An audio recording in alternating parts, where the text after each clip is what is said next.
Listen, you're not going to be like, you're not my boss, so don't tell me how I have to answer your question, okay? Nobody's intimidated from you telling me how I'm going to answer your question. You're not going to cut me off, okay? Why don't you stop exercising your invisible white privilege and let the black girl talk for a second, okay? That's nice. No, this has nothing to do with that. Okay, so to answer your question, so white privilege exists. Wait. I said invisible white privilege. I said invisible white privilege. If you listen, of course it's invisible. White privilege is not a tangible thing. White privilege does not exist. Economic privilege does exist, okay? If you're asking me, do I think the black community has been crippled economically, the answer would be yes. It has been crippled economically by Democrat policies. You just heard me say that in there.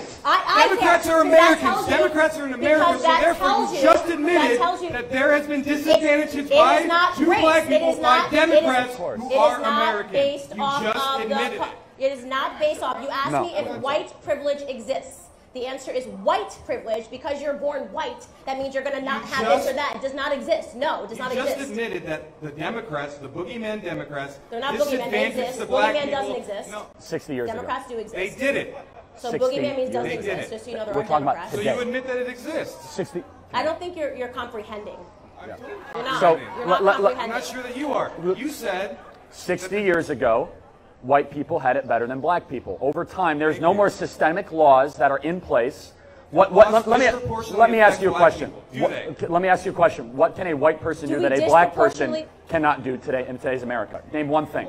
Well, black people answer the question. Isn't that how this works? Fucking question. Black people who smoke marijuana, black and white people smoke marijuana at the same rates. Yet a black person is 3 to 4 times more likely to be put in jail for that. Okay. And I know the reason why, because the police are in the urban communities. It seems they're policeless communities. Because actually, I had a girlfriend. I had a family member who got a DUI, and I had a girlfriend who got a DUI. Just to let you know, by just saying what you're saying and standing up here and knowing what's going on through the police brutality, through injustice, I all love this stuff. This is so, I love that behind me there's like black people rolling their eyes, but the two white guys are yelling at me, telling me that I don't agree with them. This is what I love about white liberals, right? Like they know it's so important for them to sell us our oppression that they'll come up and tell us we're a disgrace.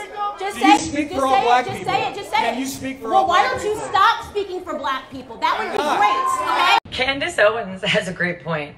It's always the white liberals telling black people what they need, right? And I like what Charlie Kirk said. He said, what can a black person and a white person, everyone can do the same things in this country right now. And yes, things were better for white people 60 years ago. That's a fact. And Candace also said a lot of the Democrat policies are actually the policies that are hindering the black community. And we see fatherlessness, and there are several data points that show you that a lot of the fathers that left the black home, it occurred when the welfare programs came in. Look it up. This isn't something that conservatives are making up. And, you know, there was a push for abortion in the black community that was done by Margaret Sanger at Planned Parenthood because she believed in eugenics and wanted to eradicate these people from the face of the earth. We also see that the social welfare programs, whether it's housing or long-term food stamps and things of that nature, have not really done a whole lot in the long term to advance anybody's lives, because it's just keeping you poor enough but not too wealthy, and you become, doesn't matter what race you are, when we are given something and accept it for so long, we become dependent upon it. I was just listening to a great podcast about food being given to Africans who are starving, and they say you're better off teaching them how to plant crops, because when you just drop off food, they become reliant on it. It's that old adage, you know, don't catch the fish for me, teach me how to fish. But the Democrats don't want to teach you how to fish because then you don't need them.